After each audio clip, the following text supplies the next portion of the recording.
Thanks for tuning in to another episode. Today is engine day, so I'm going to show you what you get and how to install it. Let's have a look. Right, so I've been down to Roadcraft, Shoreham-on-Sea near Brighton, and I've picked up this Chevy 6.2 litre 430 brake horsepower crate engine. It's the usual one that AK and a lot of other models seem to put in there. Abundance of power. It's just it's too much really, but it's a great engine, plug and play. So this is what I've got. With that, I've got the clutch slave. I must make a point right now. I wrongly informed you on a previous episode in series 1 that this mounts to the inside hole. It does not. It mounts to the outside hole, and then the stroke of this arm stays nice and straight. So please note, outside hole. Okay. So what else did I get? So we got the manifolds and gaskets. Got the gearbox mounting bracket, and that goes together with a part from AK that spans between each sides of the chassis to mount the gearbox. Got my spark plugs, alternator and starter. Got the bolts for the manifolds, and I think that is it, and of course the gearbox. So let's have a go at getting this engine out and mounting everything up. There are a few modifications that we need to do. So the first thing I'm going to do before I forget is to fit the mounting brackets that mount the engine to the frame. These are marked near side and offside, and it's pretty obvious which set of holes I use, because on the other side the dipstick's in the way. So I'm going to be using these front holes. Now I think the depth of the hole in the engine is about 30 mil, but taking into account the thickness of the plate and a spring washer, then I'm using 35, and I'm using a high tensile 12.9, I believe.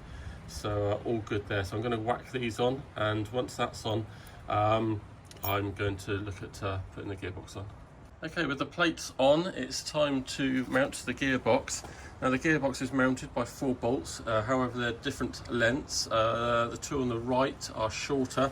That's because the 2 on the left need to be longer, because after the gearbox is mated up, then you put on the slave here on the back, so it needs that extra length to go on the bracket. So we're going to have a look at that.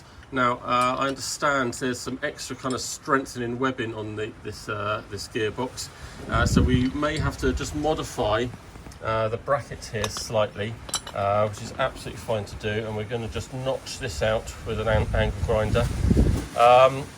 Newer brackets will already be reshaped, so you may not have to do this, so do double check first. Alright, so just briefly, this is the result of a fairly intense 20 minutes, wheedling the engine back on the engine stand, engine crane.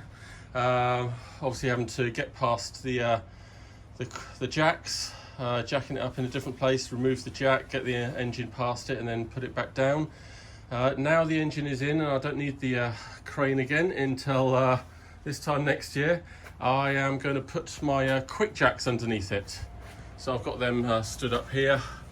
So they are a little heavy, a little bit of a pain, but once they're down and plugged back in, then we can get to the whole chassis up and down in seconds, which is really, really bloody good. And I feel a lot safer on them. Obviously I still use jack stands underneath, but I get a lot more height much more quickly, and that's just what we need, because one of the next jobs is to put the bracket underneath the gearbox. So we need to make sure that's level. We need to drill holes through the metalwork and the bracket, and tap them as well. So it's a lot of work underneath, getting a lot of metal filings on you. So I think we're probably going to do that next. I'm not really sure if I need to put anything on else just yet. Obviously I've got to get the starter motor on there, but that is just plug and play. And the only other thing I failed to tell you that I got from Roadcraft So we've got the quick release engine fuel line, if you like. So that goes on the end of your braided hose and just goes into your fuel rail on the engine, really nice and quick. And then I highly recommend these connectors. So you've got one connector to plug into your well, both actually go into the gearbox. One's for your speedo and the other one is for reverse. So the round one plugs onto there, and that's reverse. And then the speedo one plugs onto that orange covered socket there. Really good idea to get these. I know a lot of people just get some wires with some different terminals and sort of crimp the terminals onto these little studs and maybe hot glue it all around so it's waterproof. But I think it's much better to use the correct connection. However, I think they could be upwards of about £90 each or so. I'm not quite sure, maybe I'm way out. But there you go, it makes your life a lot more easy. Remember, I failed to show you the notch that I cut out to get past the kind of webbing, if you like. It's just down there, just above that nut, that bolt I mean. You just cut out a little section and it allows that extra webbing type strengthening structure on the gearbox to just fit in there. Like I said, anything ordered soon or in a couple of months will already have that notch out, and that's it. So with the engine mounted, we have to fix it all into place and hold up the gearbox in the right position. So with the gearbox, you get a gearbox mounting bracket, but that has to go with a cross member piece that you get from AK. So that'll hold it all at the right height, and it's a cross member, and it stops it all from moving. So we got to fit that into the correct place and drill some holes and tap them. So let's get under the car and see where it's all meant to go. Okay, so once you've got the gearbox bobbin on, then the cross member fits onto it, and it spans this gap between the two sides of the chassis. So I've marked up my holes, so I've just got to simply drill those out and tap them for M8, and then use some 8.8 bolts at least, and then do it all up. So I'm going to make the holes now and I'll show you what it looks like in a minute. Alright, so bracket fitted. I've got at least one thread showing through the nylocks there. I've got 8.8 bolts holding the bracket in, and everything's nice and level and nice and centered. That's an important bit. Make sure it's centered. And by centered, I mean that this has got to be in the middle of the chassis here, all lined up, dead straight. So whether you need to chock it out with a block of wood or something whilst you make your holes, and then you'll be in good shape when you put the body on. Okay, so with your gearbox in place, you can get going with ordering your prop shaft. I use Bailey Morris. They've done my last 3 and they've been really good. There is a picture under my documents section on my website, but you need to change all measurements to your own because they will be different, and you'll be taking such measurements as a measurement from this back plate on the diff here all the way up to the rubber section on the gearbox and up to your sliding yoke. You will also need to send your sliding yoke down to your prop shaft maker so they can attach it and weight it all. So that's what I'm going to get going with next, and that's nearly the end of the kind of engine fitting, if you like. So the first job for me is to hook up the pipes to the power steering. So you get these pipes from AK. You're going to need a hose finisher probably, or at least a Jubilee clip for one end. Everything else is okay. Now, this is a really lousy design. Basically this pipe here has to mount and plug into that section that's got the black cap on at the moment, so it goes right up here. It's a lousy design because it becomes within a millimetre of this kind of flywheel, if you like. Now AK seem to have knurled and taken off all the threads from this section here to make this a little bit thinner, to give a little bit more clearance. But it's still a really bad design, and you need to do this now before body on and stuff, because it's nigh inaccessible, and you can only get in there and do up the and do up this fixing if you undo this water pump. So to do that, I'm just going to take the belt off. You don't need to worry about a position or anything for this. And once the belt's off, then you need to rotate this wheel. So you can see each of the one, two, three. I don't think you need to undo this one because this is actually the bracket itself, but you might do. So maybe undo these 4 bolts, and this pump then becomes a little bit more free and easy to get to, and then you can attach the pipe underneath and do it up real tight, and then put it all back together. So let's see what that's going to look like. So there we go. So we've got a degree of flexibility there now, hopefully to get some spanners in, lots of room. It's still tethered, you see, by a larger pipe, which you could undo. It's one of those squeeze together type clips. So you could pull that out and take the whole pump out, so you can really wrench on this. So I'm going to see how I get on and see if I can get enough purchase and do up this pipe onto this section right here. Okay, so I'm going to stop here for a while because I think that this clearance is quite ridiculous. I can barely get a post-it note up there, and I still have to then obviously attach this nut, and I don't know how high that's going to go and impact the wheel. Obviously all of that is then going to be just hanging down out of the way. It's not going to impact that other small wheel, but I think it's all just far too close. Now I know that I think Anthony Hale at Crendon Replicas has been working on a thinner design here. So I've sent out an email to him to see if I can purchase a part, or if he has indeed been working on anything here. And we're going to wait until we get that back through in the post. So I'll double back on this in a sec. Let's do some other things. So the other thing that we need to do is undo this extension just here. Let me get that out of the way. So I need to do this extension here. It undoes with a bolt just up the top here, just there. So that undoes, and you unplug the extension from up here, because your harness will plug into that top section. It does not plug into that bottom plug. So I'll just remove that. So there you go. This is what the extension looks like. And make sure you put the bolt back into that sensor, because it will hold it against the engine. Next thing we've got to do is rotate this thermostat.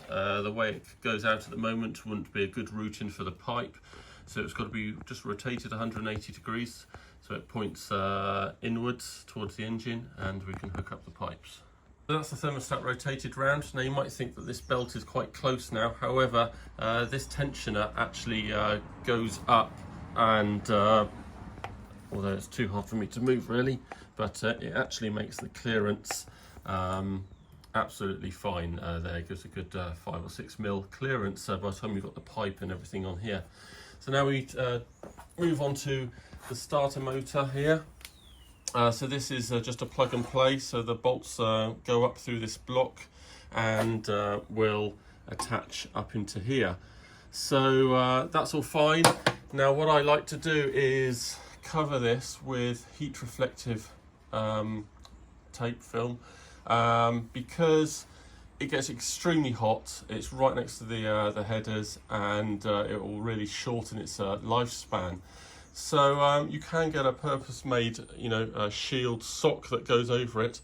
However, although this will reflect some of the heat away, it will also retain heat, and it won't be able to dissipate so quickly. So I think the best thing to do is just to wrap this with this film, and then it will be able to dissipate heat much more quickly with airflow, etc. So that's what I'm going to do first, and then we're just going to mount it straight up into this void there. Take note of where some of the connectors are. This is one of the most difficult ones when you come to do your harness. That's literally, you can just plug it in with your fingertips.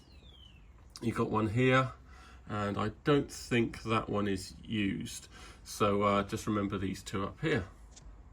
There we go, there's the starter all fitted up there with a bit of this thermal shield on it, help it just prolong its life a little bit.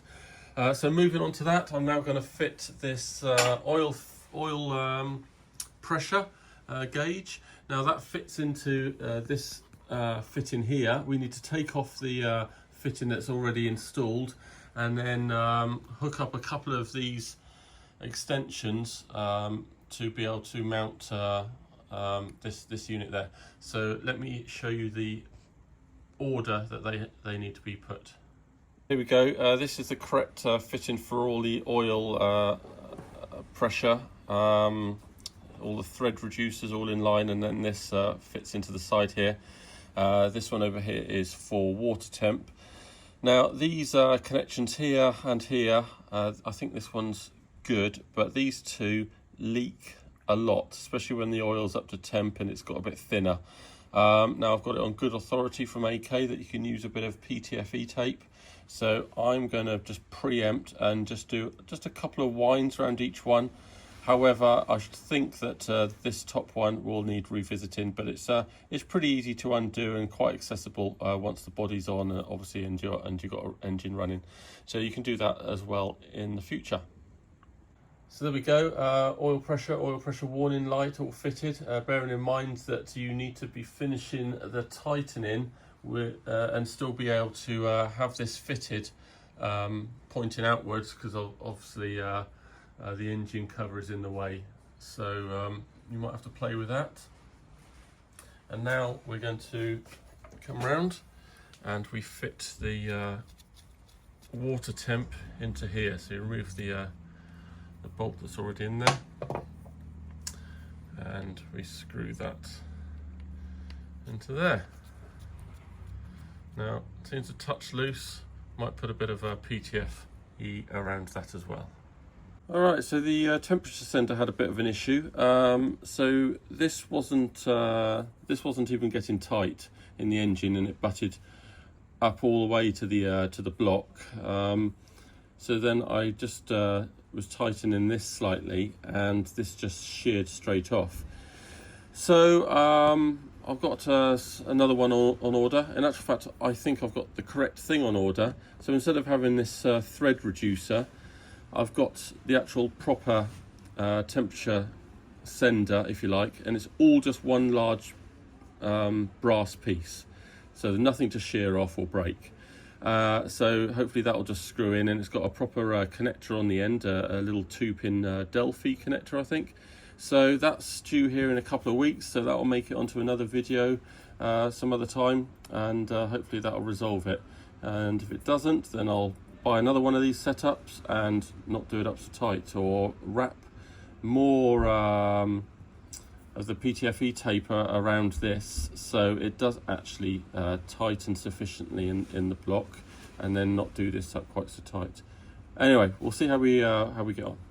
Okay, another little job that you need to get done is give the engine a good earth, and the ECU particularly likes good earths. So you've got a handy gusset here, which I drilled and tapped, and I then ground away the all the paint, etc. And then I attached the earth strap that I've got here. I think this is just a 10-inch earth strap. And then I've just sprayed it all neat to stop it all rusting and stuff. And then just up here is a handy M10. So I'm just going to whack an M10 bolt in there and call that good. Okay, here we are back to the power steering pump. So I've got my engineered spigot extension here. So this was the original one from AK, and this is the one from Total Head Turners, Anthony Hale. So he can sort you out. It's going to be upwards of £40 or so, but you can see that this indented section here is easily going to pass the wheel now, and it looks like the threaded section is a little bit longer, so when the pipe is when the hose is done up to it, this hose here, hopefully it'll be a bit further away from that wheel. So I'm going to get that fitted now. Right, as you can see, all this holder attachment easily comes off. The bottle here just slides on and off a little bracket, so it's much easier to work with on the bench here. And you can see that this new attachment is fantastic. You can see clear daylight there, good 4 or 5 mil or so, which is much better than barely a post-it notes gap before. And the nut finishes well before the wheel as well. So this is all well worth the upgrade, and highly recommended as far as I'm concerned. So let's get it all back in the front of the car. Great, so that's another job done. Really pleased with that new extension down here. Keeps it clear from all the wheels and everything else. Really happy with that, highly recommended. Got all my pipes in nice and neat, got a nice separator there because I'm blue pipes and stuff in here. Got to get another blue separator over here, or you can just zip tie it. This is all very unseen really under here. You got to have your header tanks and fuel window washer tank up here. Anyway, really pleased with that. So now we're going to do the last thing on this video, which is installing the alternator. Now the alternator is fairly simple. As you do it up, there's these bushings that are proud, and as you do the bolts up, it pushes these bushings in to hold the alternator nice and firmly. So I'm going to finish doing up those nice and tightly there, and then we're going to get the belt on hopefully by using the tensioner. So we're just going to do these up nicely. And the bushings just go in there and they hold it all nice and firmly. Don't need to kill it, that's all fine. So there's quite a big lip on here, so if you just take it off the wheel down there to help you get it over this lip. And now, using the tool of your choice so as not to damage the belt, this is nice and smooth and rounded, we're going to just lean on this tensioner to allow us to get this belt underneath this wheel, and there we go, we are done.